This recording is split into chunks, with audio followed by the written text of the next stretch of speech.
পাঠ পরিচিতি শ্রেণী নবম ও দশম, বিষয় রসায়ন, অধ্যায় তৃতীয়, পদার্থের গঠন। আমরা শিকনফল হিসেবে আমরা পরে দেখব যে অতি সহজে ও খুব অল্প সময় নির্ভুলভাবে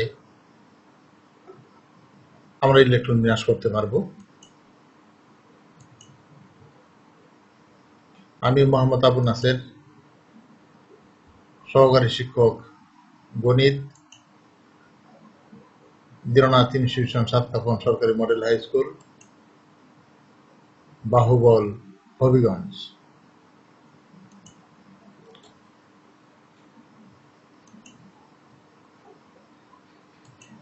আজ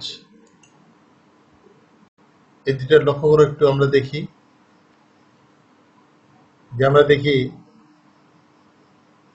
যে তোমার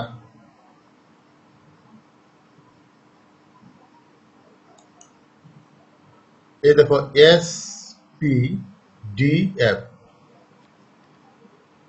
SPDF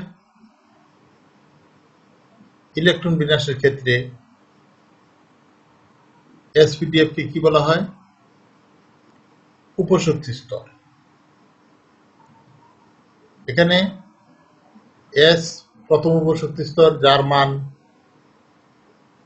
তোমার 2, P দ্বিতীয় উপশক্তি স্তর, যার মান তোমার 6, D তৃতীয় উপশক্তি স্তর, যার মান 10, F চতুর্থ উপশক্তি স্তর, যার মান 14। আমরা এই মানগুলি আমরা জানি। তোমাদের পাঠ্য বইয়ে যেভাবে ইলেকট্রন বিন্যাসের নিয়মটা দেখানো হয়েছে সেই নিয়মটা অত্যন্ত জটিল। আশা করি তোমরা সহজেই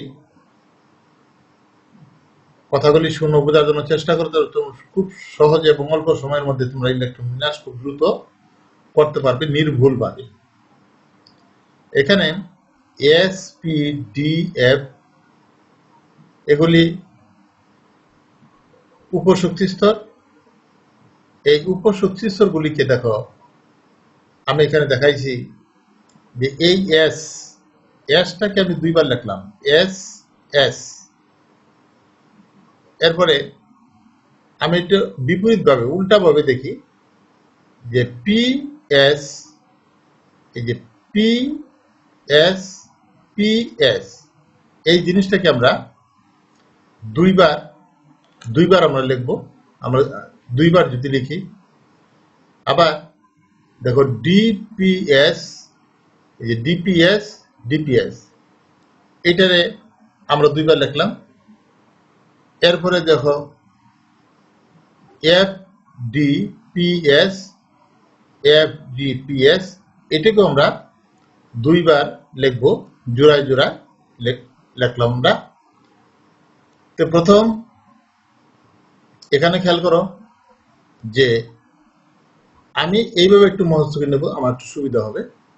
এবং SSP, SPS, DPS, FDPS আমরা এইভাবে একটু মহস্ত নিলে আমাদের অনেক সুবিধা হবে। SSP এখানে যদি আমরা দেখি, দেখো এখানে আমি লিখছি 10, এখানে 10, এখানে 10, এখানে তোমার 18, 32। দেখা যায় এখানে যদি আমরা 10, 18, 32 যদি আমরা যোগ করি, তাহলে দেখা যায় তোমার 120 হয়ে যায়, 120 হয়। তার মানে আমি জানি যে এখানে মৌলিক পদার্থের সংখ্যা বা মৌল রয়েছে 118টি। তাহলে তোমার প্রোটন সংখ্যাও 118টি। তাহলে 118টি আমরা, বা ইলেকট্রন সংখ্যাও সর্বোচ্চ আছে তোমার 118টি।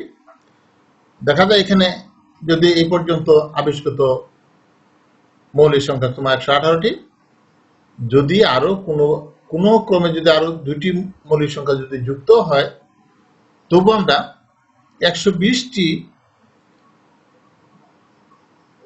মৌলিক সংখ্যার আমরা ইলেকট্রন বিন্যাস আমরা করতে পারবো নির্ভুলভাবে। দেখো এখানে আমি আবারও বলছি যে এই জিনিসের মহত্ব করবা, SSP, SPS, DPS, DPS, FDPS, FDPS. এখানে আমার এসএসপি, এই যে আমি এসএসপি লিখলাম, এখন এস এর মান কত? 2, এই এস এর মান 2, পি এর মান 6, এস এর মান 2, পি এর মান 6, এস এর মান 2, ডি এর মান 10, পি এর মান 6, এস এর মান 2, ডি এর মান 10, পি এর মান 6, এস এর মান 2, এখানে এফ এর মান 14, ডি এর মান 10, পি এর মান 6, এস এর মান 2। আমরা এফ এর মান তোমার 14, ডি এর মান 10, পি এর মান 6, আমরা এস এর মান তোমার 2, এইভাবে যদি আমরা বসাই, মানগুলো যদি বসাই, তাহলে সবগুলি যোগ করলে আমার হবে 120। তাহলে দেখো, যদি আমরা এখানে আমরা এগুলি এইভাবে সাজিয়ে লিখলাম, লেখার পরে আমরা এস এর মানটা বসাইলাম, পি এর মান বসাইলাম। এখন দেখো এস, আমরা যদি এখানে খেয়াল করি, এখানে এস উপশক্তি স্তরের মধ্যে প্রথম উপশক্তি স্তর, সুতরাং এটা যদি আমরা এই যে কক্ষপথগুলি যদি দেই, তাহলে এটা 1s, এটা 2s, এটা 3s, এটা 4s, এটা 5s, 6x, 7s, 8s। এই দেখো তোমার 8s পর্যন্ত আমাদের এই যে এস এর কক্ষপথগুলি এইভাবে দিয়ে নিলাম। এরপর এখানে আছে তোমার পি, পি আমরা দ্বিতীয় কক্ষপথ, দ্বিতীয় উপশক্তি স্তর। এখানে টিটা আমরা শুরু করবো যেহেতু দ্বিতীয় শক্তি স্তর, উপশক্তি স্তর, সুতরাং আমরা এখানে 2 দিয়ে শুরু করবো। যেমন 2p, এই যে 2p, এটা হবে তোমার 3p, এটা 4p, এটা 5p, এটা 6p, এটা 7p। দেখো এই 7p তোমার আছে। এখান থেকে এখানে এটা সাজানোটা তোমার দেখাইতেছি বোঝার সুবিধার্থে। এই পি গেল, পি এর পরে কি? ডি। ডিটা কি?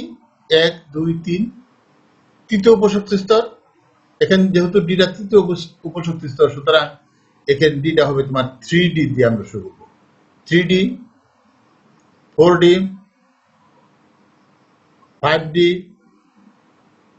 এই 6D। দেখো এখানে এই 6D পর্যন্ত তোমার আছে। এখন এফ, আমরা এফ যদি বলি, এফটা হচ্ছে তোমার চতুর্থ উপশক্তি স্তর। তাহলে আমরা প্রথমে আপনাকে শুরু করবো 4 দিয়া। দেখলাম 4f, এটা 5f।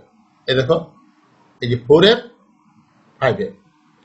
এইভাবে আমরা এইভাবে জুড়ায় জুড়ায় একটু বিপরীতভাবে আমরা সাজিয়ে দেখবো। এসটাকে ডাবল এস, পি 2 বার লিখবো, পিএস, পিএস লিখবো 2 বার, ডিপিএস লিখবো 2 বার, ডিপিএস লিখবো 2 বার, এফডিপিএস লিখবো 2 বার, এই এফডিপিএস। এইভাবে আমরা খুব সহজে, দেখো এখন আমি সমস্যায় চলে যাই, যেগুলি দেখাইলাম যে এখানে দেখো এইভাবে যদি আমরা যদি সাজাই, এভাবে যদি ইলেকট্রন বিন্যাস করি, তাহলে দেখো যে এখানে তোমার আছে 10, এই যে 2 S2, S2, PR6, 10, এখানে 10, এখানে দেখো এই যে 18, 10, 6, 16, 17, 18, এখানে 18, এখানে তোমার, এখানেও তোমার 18। এটাই করবো যে 10, 10, 18, 18, 32, 32 এইভাবে তোমার থাকে। আমরা নেক্সট স্লাইডে যাই।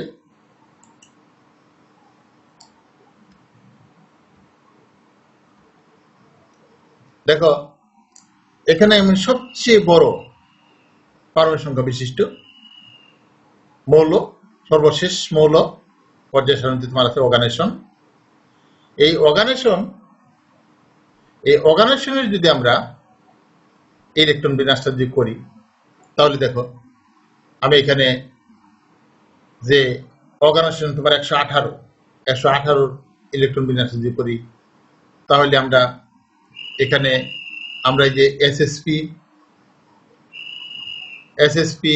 এসপিএস, ডিপিএস, ডিপিএস, এফডিপিএস আমরা এইভাবে লিখলাম। এখানে খেয়াল করো, যেহেতু আমার এখানে আমার যোগ করতে হবে, আমি কোন পর্যন্ত লিখবো, এটা যে লিখবো যে কোন পর্যন্ত লিখবো, আমার তো অতিরিক্ত লেখার কোনো প্রয়োজন নাই। আমি কোন পর্যন্ত লিখবো সেটা হচ্ছে যে আমরা এটা হিসাব করব যে এখানে 10, 10, 20, 18, 18 তোমার 36 আর 20 56, 56 আর 32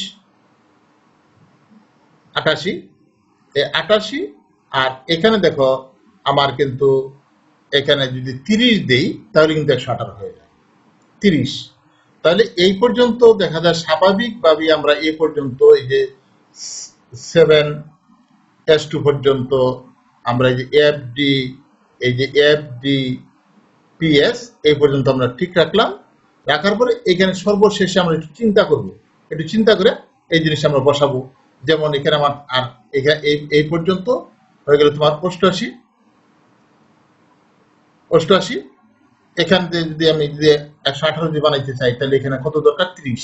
30 কি এফ এখানে পূর্ণ করে যাব, এফ এর মান বসাই যাব।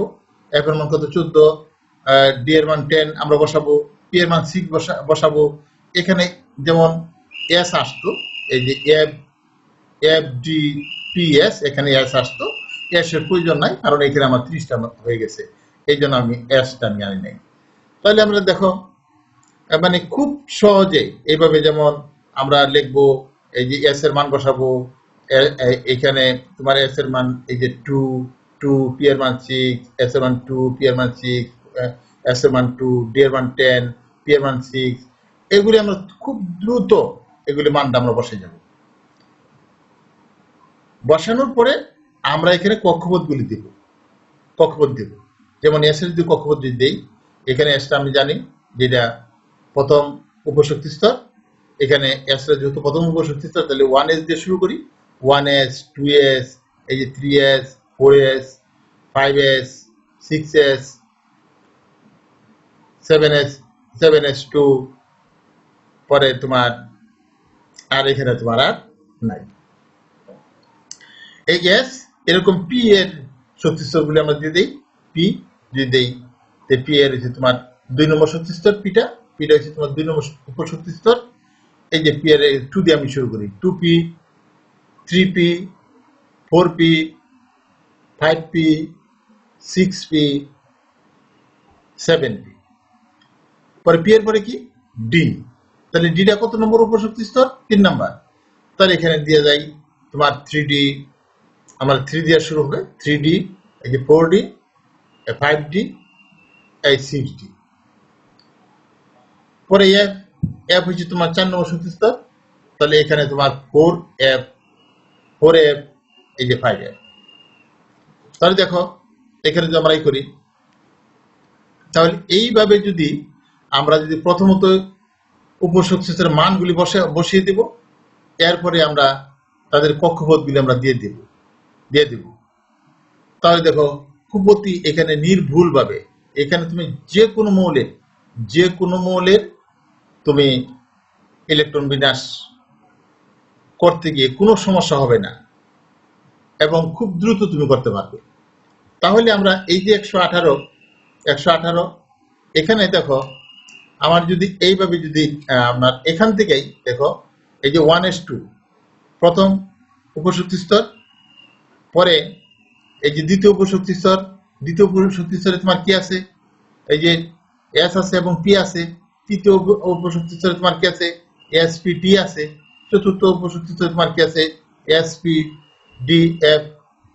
এইভাবে আমার এই যদি মানগুলো এখান থেকে যদি আমরা আনি, যে 1s2, পরে 2, এই যে 2s2, 2p6, পরে 3s2, 3p6, এই যে 3d10, পরে 4 হচ্ছে তোমার এই যে চতুর্থ উপশক্তি স্তর, তাহলে এই যে 4s2, পরে কত 4p6 হবে, পরে 4d10 হবে, 4f14 হবে। এই আমি তাই লিখছি।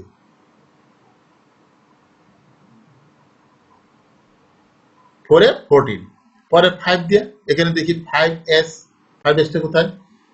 আরেকটা তোমার এই দিকে চিন্তা করতে হবে না, যেমন 5s যদি আমরা এই যে 5s 5s এর আগে তোমার চিন্তা করার কোনো প্রয়োজন নাই। আমি 5s যখন আমি শুরু করতেছি তখন এই দিকে আর দেখবো না, এই দিকে আর দেখবো না, আমরা এই দিকে দেখবো। যেমন 5s2, পরে 5p, s এর পরে কত p, এই যে 5p6, পরে p এর পরে কি d, এই যে 5d10, d এর পরে কি f, দেখো এই যে 5f14, এটা গেল আমার চতুর্থ উপশক্তি স্তর, এই যে পূর্ণ হলো। এখন আমার এই যে পঞ্চম শক্তি স্তরে প্রথম 5s2, ওই দেখো 5p6, পরে 5d10, এই যে 5f14, এই যে 5f, এই যে 14, এখানে আমার এই উপশক্তি স্তরটা সম্পূর্ণভাবে পূর্ণ হলো। এরপরে কি দেখো 6s আছে। এখন যখন 6s2 যখন আমরা 6s দিয়ে যখন আমরা শুরু করবো, এই পেছনে দেখার কোনো প্রয়োজন নেই। তাহলে 6s2, 6p6, এই যে p6, 6p এর পরে কি d কত 10, এখানে কিন্তু 6 তোমার f নাই, 6f তুমি দেখো এখানে 6f নাই। আমি তো বলছি যে এই দিকে দেখার আর প্রয়োজন নাই, আমরা এই দিকে দেখবো, তাহলে এই দিকে আর নাই। তাহলে এই পর্যন্ত এই যে 6s2, 6p6, 6d10। এখন আমরা 7 এ চলে যাই। এই যে 7s2, পরে 7s2, 7 এর আর কি আছে? আমি তো এইদিকে দেখবো না, এই দিকে আমি পেছনের দিকে দেখবো না। 7s2, পরে 7, এই যে 7p6। এখন দেখো প্রথম উপশক্তি ছিল 2টা, দ্বিতীয় উপশক্তি 8টা, 18, 32, 32, 18, 8, 118, টোটাল 118। এইভাবে আমরা করতে পারি। এই দেখো 118 খুব দ্রুত। আমি তো এখানে একটু বেশি বর্ণনা করছি, এই সংখ্যাগুলি লিখছি, তোমাদের তো লিখতে হবে না, তোমরা এমনি শুধু বসাই যাবা। শুধু আমি দেখবো যে 118 হইতে গেলে আমার কোন পর্যন্ত যাইতে হয়, কোন পর্যন্ত আমি এই যে এগুলি যে লিখবো, এটা কোন পর্যন্ত আমি লিখবো। আচ্ছা, নেক্সট আরেকটা উদাহরণ আমরা দেখি। আমরা আরেকটা উদাহরণ, অর্গানাইজেশন সবচেয়ে বড় পারমাণবিক সংখ্যা বিশিষ্ট মৌল হচ্ছে তোমার অর্গানাইজেশন, এটা আমরা দেখলাম। আরেকটা আমরা দেখি, দেখো এই যে HS, এটা কি হাসিয়াম না? হাসিয়াম মৌল, এটার পারমাণবিক সংখ্যা দেখো 108। এই 108 কে আমরা দেখো আমরা কিভাবে আমরা করব। এখানে আমরা দেখি যে এখানে আমরা যুগটা করে নেই, কারণ আমরা জানি যে SSP, SPS, DPS, DPS, FDPS, পরে FDPS হবে। আচ্ছা, এখানে আমরা কোন পর্যন্ত দেখো 10, 10, 18, 18, 32, তাহলে এখানে এই পর্যন্ত হয়ে গেল আমার এই 88, কত 88 নাকি 10, 10, 10, 10, 20, 18, 36, 56 আর 32, 56 আর 32 আমরা একটু যোগ করে দেখতে পারি। 56, 32 আমরা যদি এইভাবে যোগ করে দেখব যে যেমন 56 যোগ 32, 88, তাহলে 88 যদি আমরা যদি করি, তাহলে দেখো যে এই পর্যন্ত আমাদের কক্ষপথগুলি পূর্ণ করতে হয়। এরপর শেষে যে কক্ষপথটা, সেখানে আমার 20টা ইলেকট্রন দিতে হয়। এর জন্য তোমার কি ওই যে 5f14, 6d6, অর্থাৎ এটা তোমার ছিল কত, এই যে FDPS লিখতাম, কিন্তু FD পর্যন্তই আমার এখানে তোমার এই যে আমার 108 এটা পূর্ণ হয়ে যায়, এখানে 20টা দিলেই হয়। তাহলে এখানে আগের মতোই, সেম আগের মতোই আমরা S এর মান বসাবো। S এর মান 2, P এর মান 6, D এর মান 10, তোমার F এর মান তোমার 14, এই মানগুলি আমরা বসিয়ে যাব। এরপরগুলি কক্ষপথগুলি দিব আগের মতোই। এখানে S আছে 1s2, এটা 2s2, এটা 3s2, এর 4s2, এই যে 5s2, 6s2, 7s2। আমরা S এর উপশক্তি স্তরের শক্তি স্তরগুলির নামগুলি আমরা দিয়ে দিলাম। এরপরে আমরা যদি যখন পি আমরা জানি এটা পি 2 নম্বর উপশক্তি স্তর, সুতরাং 2p দিয়ে শুরু হবে, 2p6, 3p6, 4p6, এরপরে 5p6, 6p6 এই পর্যন্ত।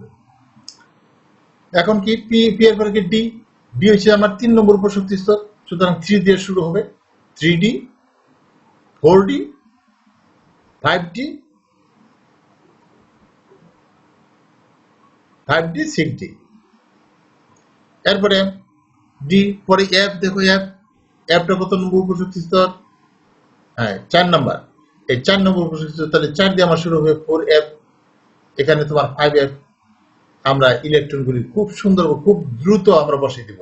আমরা এগুলো একটু যোগ করে নেব। আমি জানি যে প্রথম উপশক্তি স্তরে এখানে যদি আমরা এইভাবে যখন আমরা সাজাইছি তখন এখানে 10, দ্বিতীয় উপশক্তি স্তরে 10, এখানে 18, 32, 20, তাহলে এখানে 32, এই পর্যন্ত কিন্তু আমার দ্বারা সব ঠিক আছে, ঠিক আছে।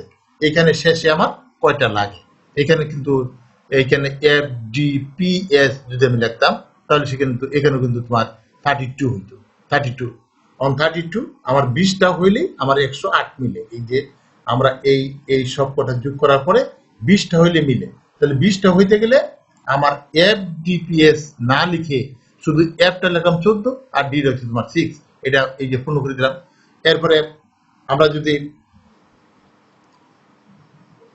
তাহলে এটাকে আমরা কি লিখতে পারি, দেখো এই যে 1s2 প্রথম উপশক্তি স্তর, পরে 2s2, 2p6 দ্বিতীয় উপশক্তি স্তর, এই যে লিখে নিলাম।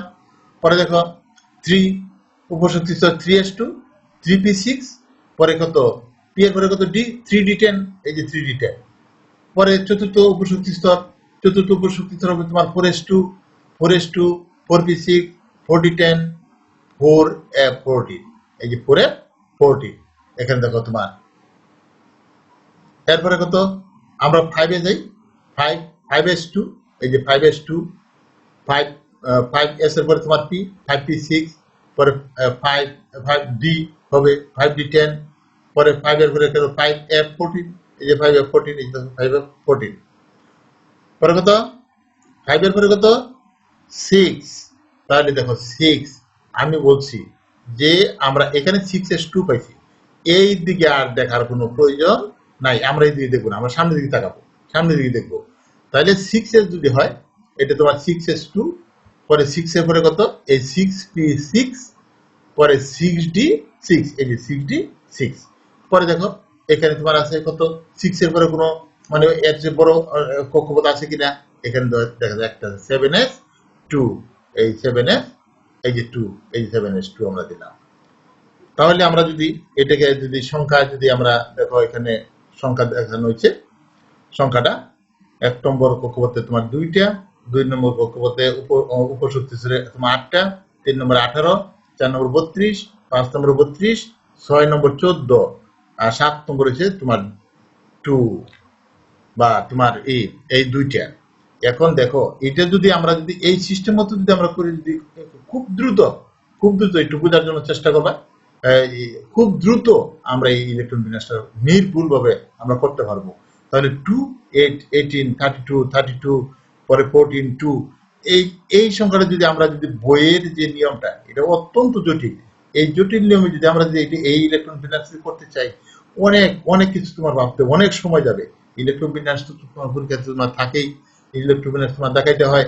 আমরা যে কোনো মৌলের ইলেকট্রন বিন্যাস আশা করি খুব দ্রুত আমরা করতে পারবো। এরপরে আরেকটা উদাহরণ আসি, দেখি বিসমার্ক। হ্যাঁ বিসমার্ক, যার পারমাণবিক সংখ্যা তোমার কত 83, 83। এই 83 আমরা দেখো আমরা এখানে যদি 83 যদি আমরা করি, আমরা এখানে দেখো 10, 10, 18, 18, তাহলে এই পর্যন্ত হচ্ছে কত 18, 36, 56, 56 আর 56, তাহলে এই পর্যন্ত দেখো এই পর্যন্ত ঠিক আছে। আমরা এই যে এসএসপি, এসপিএস, ডিপিএস, ডিপিএস এই পর্যন্ত আমার ঠিক আছে। এখন এই যে এফডিপিএস এখানে আছে, এফডিপিএস আছে, তাহলে কিন্তু এখানে আমার কিন্তু হয়ে গেল 10, 10, 20, 18, 18, 56 হয়ে গেল। 56 সাথে দেখি কত যোগ করে 83 হয়, বা ইচ্ছে করলে আমরা ওই 83 থেকে 56 বিয়োগ করতে পারি, একটু বিয়োগ করতে পারি। তাহলে আমরা যদি 83 থেকে যদি 83 থেকে যদি আমরা 83 থেকে যদি কত 56 যদি আমরা বিয়োগ করে নিই, এই দেখো 27। তো 27 যদি আমরা লিখি, এখানে আমার এই যে শেষ কক্ষপথটা আমার একটু ভাবতে হবে, অতিরিক্ত লেখার প্রয়োজন নাই। এখানে আছে FDPS, এফ এ 14 আর 10, ডি এর মান 10, FDPS 14 আর 10 কত 24, তাহলে এখানে পি এর মান হয় এই যে FDP, পি এর মান দিতে হয় আমার 3, তাহলে তোমার 27। তাহলে দেখো এখানে আমরা অত্যন্ত দ্রুত যদি আমরা বুঝতে পারি, অত্যন্ত দ্রুত ভাবে আমরা এই সমাধানটা করতে পারি। এরপরে আমি দেখো এখানে যদি আমরা করলাম, যেমন আমি বলছি যে আমরা এইভাবে একটু সাজিয়ে লিখতে হবে। এই সংখ্যাটা পরে সাজিয়ে লিখবো, কত 1:2, পরে 2:2, 2p6, এখানে যখন 3 কক্ষপথ যখন আসবে, উপশক্তিস্থ যখন আসবে 3:2, 3p6, 3d10, এখানে দেখো তোমার ঠিক আছে। এই যে 4:2, 4p6, 4d10, 4f, এইখানে 4f কত 14 তোমার আছে, এই পর্যন্ত তোমার আছে।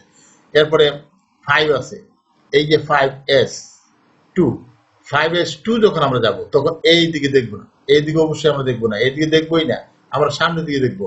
5s2 পরে 5p, s এর পরে p 6, ওই যে 5d10, আমরা এই যে 5d10, এখানে দেখো 5d10, এখানে কিন্তু 5f নাই, 5f নাই, তখন আমি 5f এখানে লিখবো না। এরপরে কত 6 যাবো, 6, এই 6s2 পরে 6p3, বাস আমার বিসমাথ 83 পারমাণবিক সংখ্যা বিশিষ্ট বিসমাথের ইলেকট্রন বিন্যাসটা আমরা অতি সহজে আমরা করতে পারলাম। আশা করি আমি আরো কয়েকটা উদাহরণ এখানে এমনিতে আনছি। আমরা আশা করি যে এখানে তোমার যে বড় বড় যে মৌলের পারমাণবিক সংখ্যা বিশিষ্ট যে মৌলগুলি তোমার আছে, তার কয়েকটা এখানে আমরা ইলেকট্রন বিন্যাস আমরা দেখলাম। এখানে যদি আমরা এইভাবে সাজাই, যেমন 2, 8, 18, 32, 18, 5, এই যে সংখ্যাটা, এই সংখ্যাটা, এটা যদি মনে করো এই নিয়মটা বাদে অন্য কোনো নিয়মে যদি তোমরা করতে চাও, তাহলে বেশ কঠিন, জটিল, মনে রাখাটাও কঠিন, এটা তো মহত্বের কোনো বিষয় না, এটা বুঝতে হবে।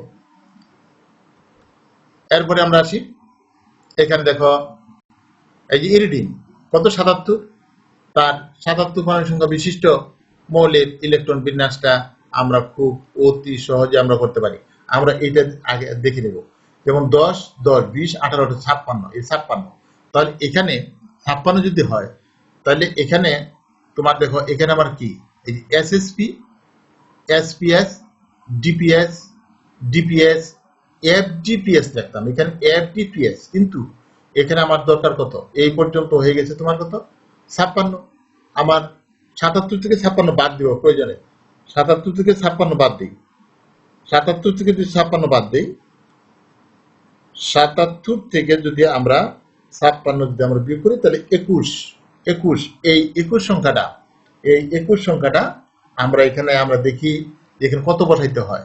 এখানে তো আমি আমার তো লিখতে আসলাম যে এফডিপিএস লিখতে আসলাম, কিন্তু এখানে এফ এর মান কত 14, ডি এর কত 7 দিলেই 14 এর সাথে 21 আমার হয়ে যায়। তাহলে আমার আর বাকি এগুলি আমরা লিখবো না, এই পর্যন্ত আমরা লিখবো, এই পর্যন্ত লিখবো। এখন তো আমরা জানি যে এখানে আমার কি করতে হবে, এস এর মান 2, এস এর মান 2, পি এর মান 6, ডি এর মান 10, এফ এর মান 14, মান খুব দ্রুত আমরা বসিয়ে যাব। এরপরে বসানোর পরে আমরা কি যে বসাইলাম, এরপরে যদি আমরা যে এখানে যে আমার এটা আছে কি আসে, এই যে 1s2, এটা প্রথম উপশক্তি স্তর, পরে 2s2, 2p6, পরে 3s2, 3p6, 3 পরে তোমার ডি আছে 3 নম্বর 3d10, এখানে কিন্তু 3 এর মধ্যে কিন্তু আর কিন্তু ডি কিন্তু আমার সর্বশেষ উপশক্তি স্তর, সুতরাং এখানে 3 পরে আর এইদিকে দেখার কোনো প্রয়োজন নাই, এখানে পাবেও না, আর দেখার কোনো প্রয়োজন নাই। 3 এরপরে কি 3 গেল 4s, এই যে 4s2, এখানে আমার এই পেছনে তো দেখবই না, 4s2, 4 এস এর পরে তোমার পি, 4p6, পরে পি এর পরে কত ডি, তাহলে এখানে দেখো এই যে 4d10, 10 এই পর্যন্ত এই যে 40 3D 40 10 এখানে 4 F ও 14 তোমার আছে এখানে আছে আর কি পরে 5 যদি আমরা যাই 5s2 এই পেছন যাব না 5s2 5p s এর পরে p 5p6 5d7 এই যে 5d7 পরে দেখো একটা 6s2 তোমার আছে তাহলে এই সংখ্যাটা তোমার কি দাঁড়াইলো দেখো এই সংখ্যাটা তোমার কি দাঁড়াইলো এই সংখ্যাটা হ্যাঁ দেখো এই যে 2 8 18 32 15 and 2 এই সংখ্যাটা যদি এই নিয়মের ব্যতিক্রম ভাবে যদি আমরা দেখতে চাই বেশ কঠিন বেশ জটিল আমরা এই নিয়মটা আমরা ফলো করার চেষ্টা করব যদি আমরা নেক্সট আরো কয়েকটা আমি উদাহরণ আমি এখানে অন্তত তোমরা এমনিতে পারার কথা এরপর আমি নিয়ে আসছি এখানে দেখো লেট এর ফরমেশন কত 82 এই 82 আমি বলছি যে এখানে 10 10 18 18 56 এখানে 56 এরপরে এখানে হইতো কত 56 এর পরে এখানে হইতো তোমার 32 এটা হইতো 32 তার মানে এখানে 32 মান দেখা যায় লাগে না এখানে 56 আমরা এখানে যত তোমার 82 থেকে আমরা এই 56 বিয়োগ করে নেব তাহলে খুব দ্রুত 26টা বের হবে 26টা আমরা কিভাবে 26টা হবে কিভাবে আমরা FDPS এর মধ্যে হবে এই যে FDPS এই যে F এর মান 14 D এর মান 10 P এর মান কত দিতে হয় এখানে আমার তো 26 এর বেশি দিতে পারবো না এই তোমার 24 আর 26 বাস এখন আমরা আগের মতো করে এই যে 1s2 2s2 2s2 2p6 আমরা এখানে লিখে নিলাম এই পর্যন্ত আমরা যদি এটা যোগ করি তাহলে হবে তোমার 82 এরপরে দেখো যে এই দেখো তোমার কি গেলিয়াম তোমার 31 আমরা জানি যে আচ্ছা এই কথাটা পরে বলতেছি এখানে 31 যদি হয় 31 দেখো 31 তার মানে তোমার কি এখানে এটা 31 তো এই জন্য বেশি লেখার আমি এটা লিখি নাই যে এখানে 1s2 2s2 2p6 3s2 3p6 4 পরে 4s4s2 3d10 4p1 দিলেই আমার এটা তোমার হয় এখন দেখো এই নিয়মটাই আমরা দেখো এটা আমরা ই করলাম যে এসএসপি এসপিএস পরে ডিপিএস লিখতে আসলাম কিন্তু এস লেখার প্রয়োজন নাই এখানে আমার আর ইলেকট্রন নাই 31টা আমার দিতে হয় তাহলে এটা সমান এই যে 1s2 2s2 2p6 3s2 3p6 3d10 4s2 4p1 এখন এটা গেল তোমার গেলিয়াম এরপরে তোমার আর্গন আমরা জানি যে তোমার এই আর্গন পর্যন্ত 1 থেকে 18 পরমাণু সংখ্যা বিশিষ্ট মৌলগুলির ইলেকট্রন বিন্যাস আমরা জানি যে এই ক্ষেত্রে তোমার যে ইলেকট্রন বিন্যাস করা যায় কিভাবে যে বলছে যে নিম্ন শক্তি স্তর পূরণ হওয়ার পরে উপর শক্তি স্তর ইলেকট্রনগুলি তোমার গমন করে সুতরাং এখানে এই যে আর্গন তুমি দেখো যে আর্গনের যে আর্গন পর্যন্ত একই নিয়মে তোমার কি হয় এই আর্গনের পরবর্তীতে কিন্তু এই নিয়মগুলি তোমার মানে না সুতরাং আমরা যদি এইভাবে যদি আমরা যদি ইলেকট্রন বিন্যাস করি তাহলে কোনটা নিয়ম মানলো না সেটাও আমার দেখার এগুলি কোনো চিন্তা করার কোনো প্রয়োজন নাই আমরা মানগুলি তাদের বসাই যাব এইভাবে আমরা বসাই যাব এখন আমি আর্গনটা এখানে এই জন্যই আনছি যে যেটা তোমার আর্গন যে এটা এই যে সাধারণ যে নিয়মটা মানে শুধু সাধারণ নিয়ম না এখানে যে আমি যে নিয়মটা বলছি যেভাবে আমি বলছি যে আমি যদি যে এসএসপি দেখো এস লেখার কোনো প্রয়োজন ছিল না আমরা কিন্তু এই নিয়মটাও কিন্তু এই যে আর্গনও কিন্তু এই নিয়মটাও তোমার ফলো করে আমি যেভাবে দেখাইছি বড় বড় পরমাণু সংখ্যা বিশিষ্ট মৌলের ইলেকট্রন বিন্যাস ঠিক একইভাবে আর্গন বা আর্গনের আরো কম অর্থাৎ যে কোনো মৌলের ইলেকট্রন বিন্যাস আমরা এইভাবে এই নিয়মের সাহায্যে আমরা করতে পারি তাহলে আজকে এখানেই শেষ করলাম যে যদি ক্লাসটি ভালো লাগে তাহলে তোমরা একটু লাইক কমেন্ট শেয়ার একটু করার চেষ্টা করবা যদি আমরা যদি এগুলি যদি করি তাহলে আর কিছু না এখানে আমার কোনো বেনিফিট নেই আর্থিক কোনো বেনিফিট নেই এখানে বেনিফিটটা সবচেয়ে লাগে একটু ভালো লাগে কারণ এই ক্লাসটা আমার দেখো, এই ক্লাসটা আমার করতে যে যথেষ্ট আমার শ্রম দিতে হয়েছে বা পরিশ্রম, তাই পরিশ্রমটা সার্থক তখনই যখন দেখি যে আমার আমার ছেলেমেয়েরা, আমার ছাত্রছাত্রীরা যখন তোমার এগুলি দেখে, যখন একটু দেখে যদি বুঝতে পারে যে তোমরা যদি সামান্য উপকৃত যদি হও, তাহলে একটু ভালো লাগে। এই জন্যই যে তোমরা ক্লাসটা আমি ফেসবুকে, ইউটিউব চ্যানেলে, আমি ইউটিউব চ্যানেলে তুমি পাবা, বা বিভিন্ন মাধ্যমে যেখান থেকে যদি পাও, যদি চোখে পড়ে, বা আরেকজন একটু বন্ধু মহলকে একটু জানাবা, বলবা, বললে আমি একটু আর কি অনুপ্রাণিত হব। এই জন্য যে তোমরা একটু একটু লাইক, কমেন্ট, শেয়ার বা সাবস্ক্রাইব করার চেষ্টা করবা। তাহলে আমি এইভাবে যদি তোমাদের যদি আমি যদি পাই, যে তোমরা যদি মনে করো যে না আমরা উপকৃত হচ্ছি, তাহলে আমি মোবাইল নাম্বারটাও দিয়ে দিলাম, সেই মোবাইল নাম্বারের সাথে যোগাযোগ করতে পারো, যাতে আমি ধারাবাহিকভাবে আমি কেমিস্ট্রি যে তোমার অন্যান্য যে তোমার কিছু গাণিতিক ইয়ে আছে যেখানে তোমার জটিল তোমরা প্রশ্ন করতে পারো, যে যে কোনো অধ্যায় থেকে তুমি প্রশ্ন করতে পারো, সেই অধ্যায় নিয়ে আমি ক্লাস করার চেষ্টা করব। আজকের মতো এখানে শেষ করলাম। আল্লাহ হাফেজ।